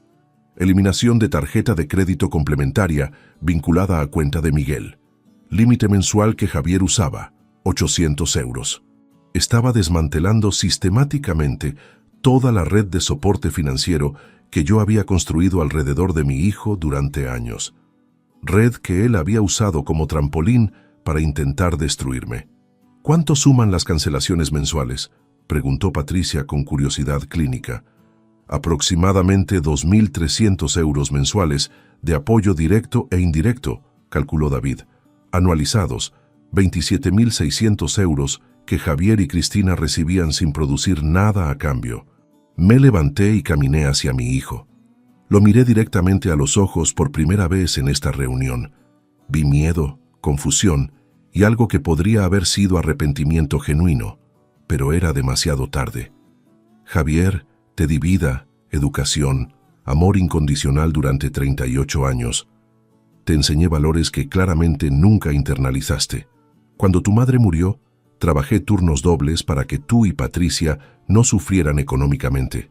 Sacrifiqué mi propia felicidad, relaciones personales, oportunidades de vida, todo por ser buen padre. Y tú viste todo eso como debilidad a explotar. Mi voz se quebró ligeramente, pero continué. Ya no voy a ser tu red de seguridad. Ya no voy a rescatarte de las consecuencias de tus decisiones. A partir de hoy, Eres adulto completamente independiente. Enfrenta tus deudas, tus problemas legales, tu vida, sin mi dinero, sin mi protección, sin mi perdón. Papá, ¿nos vas a dejar en la calle?, suplicó Javier con lágrimas comenzando a formarse. No, yo te voy a dejar ser adulto. Hay diferencia. Tienes 38 años, educación universitaria, capacidad de trabajar. Si terminas en la calle, será por tus propias elecciones, no por mi crueldad. Cristina explotó finalmente. Viejo miserable, después de todo lo que hicimos por usted, las visitas, las llamadas, soportar sus historias aburridas sobre puentes y edificios. Silencio, ordenó el oficial Gutiérrez. Sus palabras están siendo grabadas y pueden agravar su situación legal. David entregó los últimos documentos a Javier y Cristina, copias de todas las notificaciones legales. Tienen obligación de presentarse ante la Fiscalía. Recomiendo fuertemente que contraten representación legal competente. Los cargos son serios y la evidencia es abrumadora. Enfrentan potencialmente entre 3 y 8 años de prisión si son condenados por todos los cargos. Javier tomó los documentos con manos temblorosas. Cristina lloraba ahora. Maquillaje corrido por las mejillas, toda su máscara de confianza completamente destruida. ¿Algo más que deseen decir?, preguntó David formalmente. Javier me miró una última vez. Papá, Miguel, algún día entenderás que solo queríamos asegurar nuestro futuro. Y yo solo quiero recuperar mi presente, respondí. Ahora por favor salgan de mi casa y no regresen. Diciembre de 2024 fue un mes de transformaciones vertiginosas. Puse mi casa en venta el 5 de diciembre. No sentí nostalgia como esperaba. Esas paredes guardaban memorias hermosas con Clara y los niños pequeños, pero también contenían años recientes de soledad y ahora traición. Era momento de soltar. Un matrimonio joven con 2 hijos la compró por 320.000 euros el 20 de diciembre. Firmamos escrituras el 27. Ver sus rostros emocionados al recibir las llaves me produjo satisfacción inesperada. Esta casa tendría nueva vida, nuevas risas, nuevos recuerdos felices. Era como debía ser. Pasé la Nochevieja en casa de Patricia en Barcelona. Brindamos a medianoche no solo por el año nuevo, sino por nuevos comienzos. «Papá, estás diferente», observó mi hija mientras comíamos las 12 uvas. «Más ligero, como si hubieras dejado peso invisible». Tenía razón. Por primera vez en décadas no cargaba culpa por no hacer suficiente, no dar suficiente, no sacrificar suficiente. Había establecido límites saludables, aunque dolorosos, y en ese dolor había liberación extraña. El 10 de enero de 2025 llegué a Valencia con 2 maletas, cajas de libros técnicos y sensación embriagadora de aventura. Había comprado apartamento de 2 dormitorios en el barrio de El Cabanyal, cerca del mar, por 95.000 euros. Era modesto comparado con mi antigua casa, apenas 80 metros cuadrados, pero tenía balcón con vista parcial al Mediterráneo y luz natural que inundaba cada rincón. La primera mañana desperté con sonido de gaviotas. Salí al balcón con café y simplemente respiré aire salado. A mis 67 años estaba comenzando vida completamente nueva en ciudad donde no conocía a nadie. Debería haberme aterrado. En cambio, me sentía vivo de manera que había olvidado era posible. El 15 de enero visité por primera vez el Centro Comunitario San Miguel en persona. El edificio era aún más impresionante de lo que las fotografías mostraban. 3 plantas de arquitectura modernista de principios del siglo XX, balcones de hierro forjado con detalles florales, ventanas arqueadas, fachada de piedra con grietas que hablaban de décadas de abandono pero también de resistencia noble. Rosa Beltrán me recibió en la entrada. Era mujer enérgica de 38 años, cabello negro recogido en cola de caballo, ojos brillantes de entusiasmo. «Señor Martín, no puedo creer que realmente esté aquí. Cuando recibí la transferencia de 120.000 euros, pensé que era error bancario». Reí. «No es error, es inversión. Pero llámame Miguel, por favor. Pasamos 3 horas recorriendo cada planta». Identifiqué inmediatamente problemas estructurales críticos, vigas maestras con daño por humedad, escaleras con peldaños sueltos peligrosos, instalación eléctrica que era literalmente riesgo de incendio. Pero también vi posibilidades extraordinarias, techos altos perfectos para ventilación natural, distribución espacial inteligente, cimientos sólidos que solo necesitaban refuerzo menor. Necesitamos comenzar inmediatamente, dije sacando libreta para tomar notas. Antes de contratar constructores, voy a hacer evaluación estructural completa. Después diseñaremos plan de obra por fases. Primero lo crítico de seguridad, luego mejoras funcionales, finalmente estética. Rosa me miraba con expresión entre admiración e incredulidad. ¿De verdad vas a supervisar personalmente toda la reforma? No solo supervisar. Voy a trabajar. Han pasado 2 años desde mi jubilación y mis manos extrañan sentir planos, cálculos, el peso de responsabilidad de construir algo que perdure. Este proyecto me devuelve propósito. En febrero comenzamos las obras. Contraté equipo local de 10 trabajadores, liderados por Roberto Prieto Valverde, arquitecto valenciano de 58 años, especializado en restauración de edificios históricos. Roberto y yo conectamos inmediatamente. Ambos compartíamos obsesión por detalles, respeto por arquitectura original y visión de espacios que sirvieran a comunidades. Miguel, hace años que no trabajo con ingeniero que realmente entienda el alma de un edificio, me dijo Roberto la primera semana. Normalmente solo les importan números y regulaciones. Tú ves la historia, el potencial humano. Trabajaba en la obra cada mañana de 8 a 12. Después dedicaba tardes a gestión administrativa y revisión de avances. Era agotador físicamente, pero revitalizante espiritualmente. Mis músculos dolían de manera que no habían dolido en años. Dormía profundamente cada noche, sin pesadillas, sin insomnio de culpa.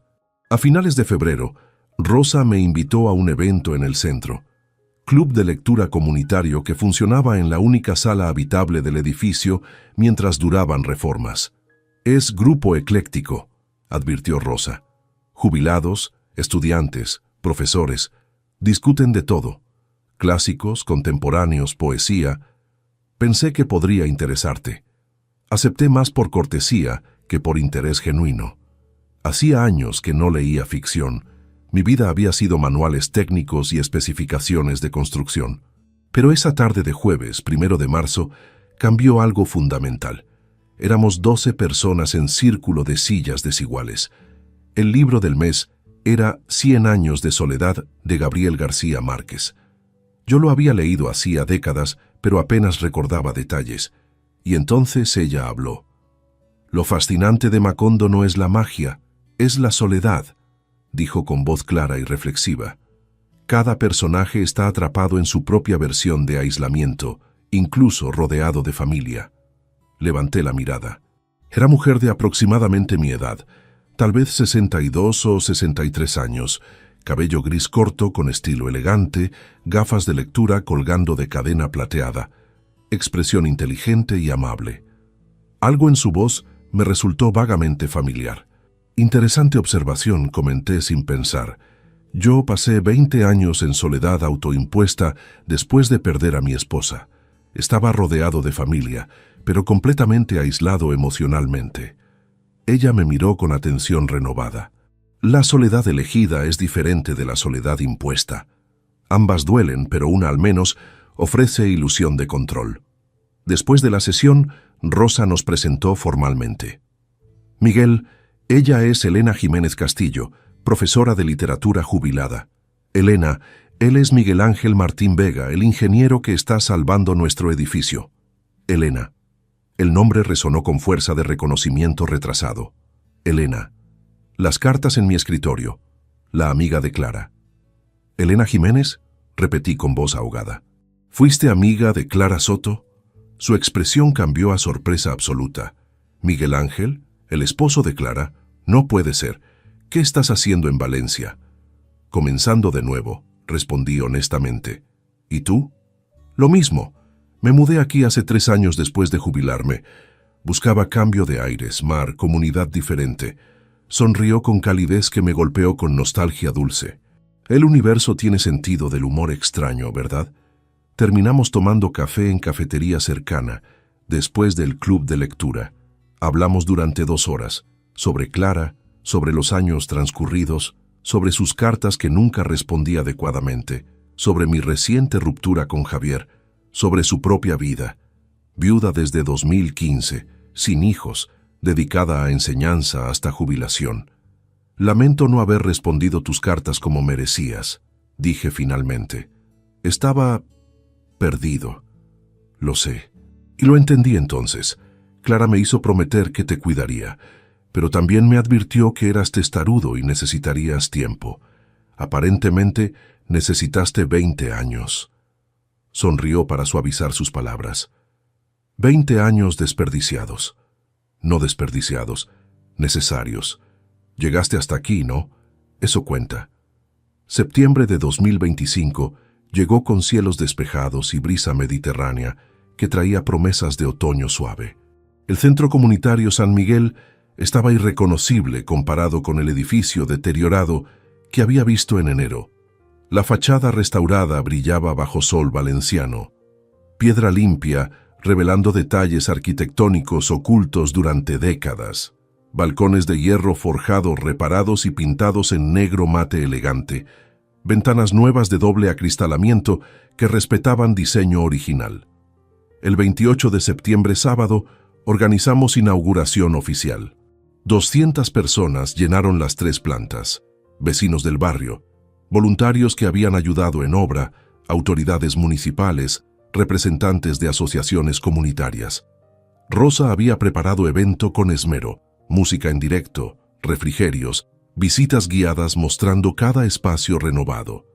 Yo estaba en la sala principal del segundo piso cuando llegó Patricia acompañada de su pareja, Andrés, médico catalán que había conocido recientemente.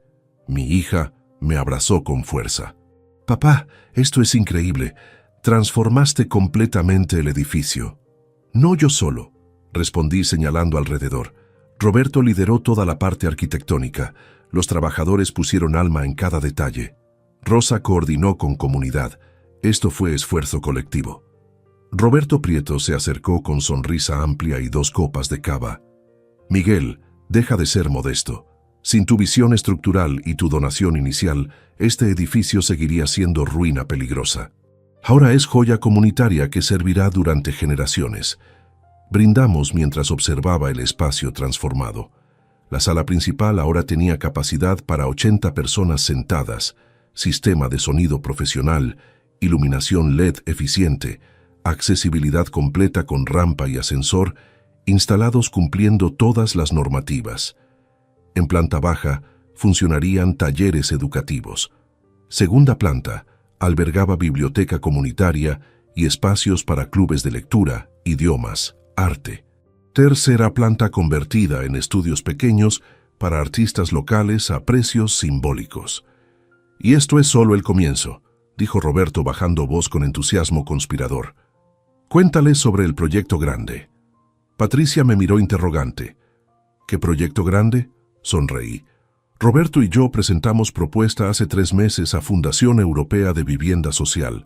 Proyecto de construcción de edificio residencial sustentable con 20 apartamentos para familias de bajos ingresos aquí en Valencia. Diseño eficiente energéticamente, materiales ecológicos, espacios comunitarios integrados.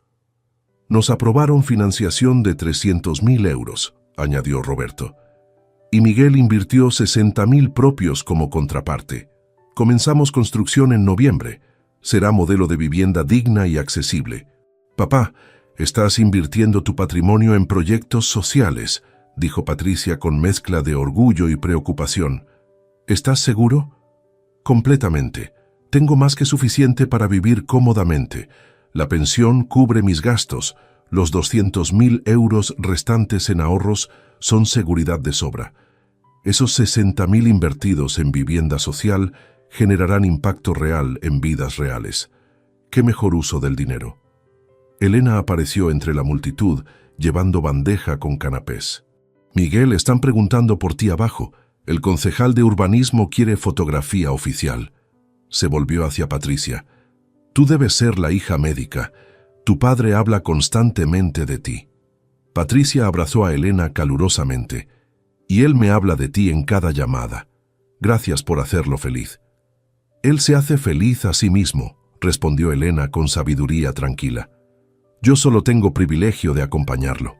Bajamos juntos para fotografías oficiales. Mientras posaba rodeado de Rosa, Roberto, Elena, autoridades municipales y beneficiarios del centro, capté movimiento en la entrada. Una figura masculina observaba desde la calle, sin atreverse a entrar.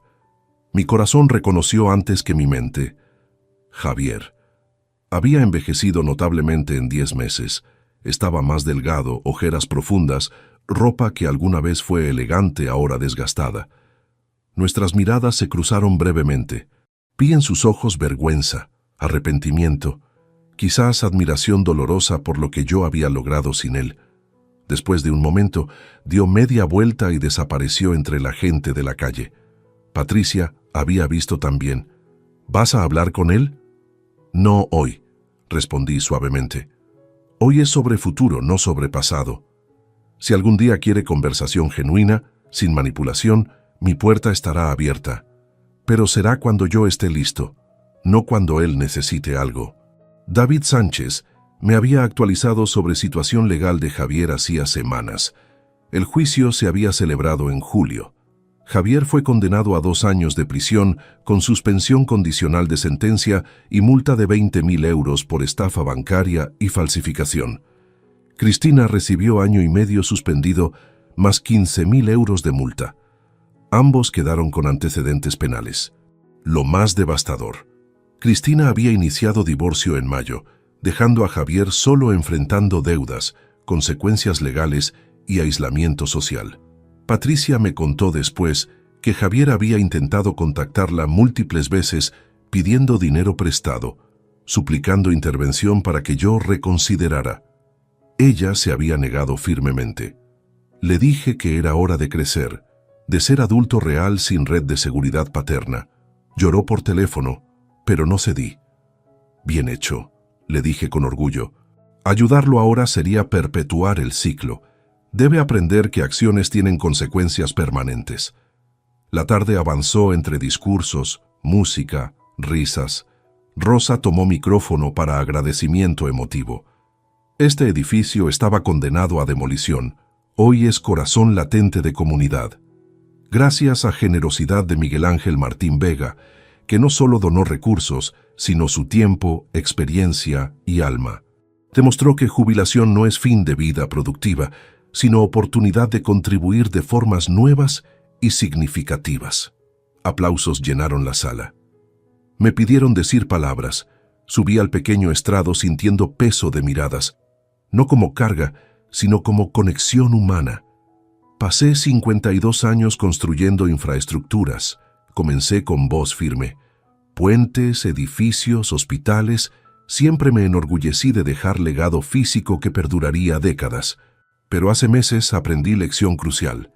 Las estructuras más importantes no son de cemento y acero, son de relaciones humanas, dignidad personal, propósito genuino. Miré a Elena, que sonreía con ojos brillantes. A los 67 años perdí algo que creí era fundamental, la conexión con mi hijo. Pero en esa pérdida encontré algo más valioso, conexión conmigo mismo. Redescubrí quién soy más allá de roles que otros me asignaron. Padre, proveedor, rescatador eterno. Aprendí a construir para mí. Roberto asintió comprensivamente desde primera fila. Este centro no es solo edificio renovado, es símbolo de que nunca es tarde para reconstruir. No estructuras físicas, aunque también, sino vidas enteras. Reconstruir requiere coraje de soltar lo que no funciona aunque duela. Requiere valentía de empezar desde cero en lugares desconocidos. Requiere fe en que merecemos felicidad propia, no solo reflejada en felicidad de otros. Patricia limpiaba lágrimas silenciosamente. A cualquiera escuchando esto que se sienta atrapado en vida que no eligió, que carga culpas que no le pertenecen, que sacrifica su esencia por mantener paz familiar disfuncional, No es egoísmo elegirse a uno mismo, es supervivencia. Y desde ese lugar de autenticidad recuperada, construirás cosas más hermosas de lo que imaginaste posible. Bajé del estrado entre aplausos. Elena me tomó la mano discretamente. Hermosas palabras. Clara estaría orgullosa. ¿Tú lo estás?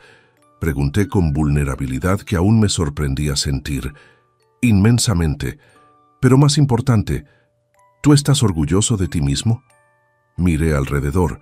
Edificio restaurado que serviría a comunidad durante generaciones, proyecto de vivienda social que comenzaría pronto, relaciones nuevas construidas sobre honestidad, hija que me respetaba, compañera que me valoraba, propósito que me levantaba cada mañana con entusiasmo.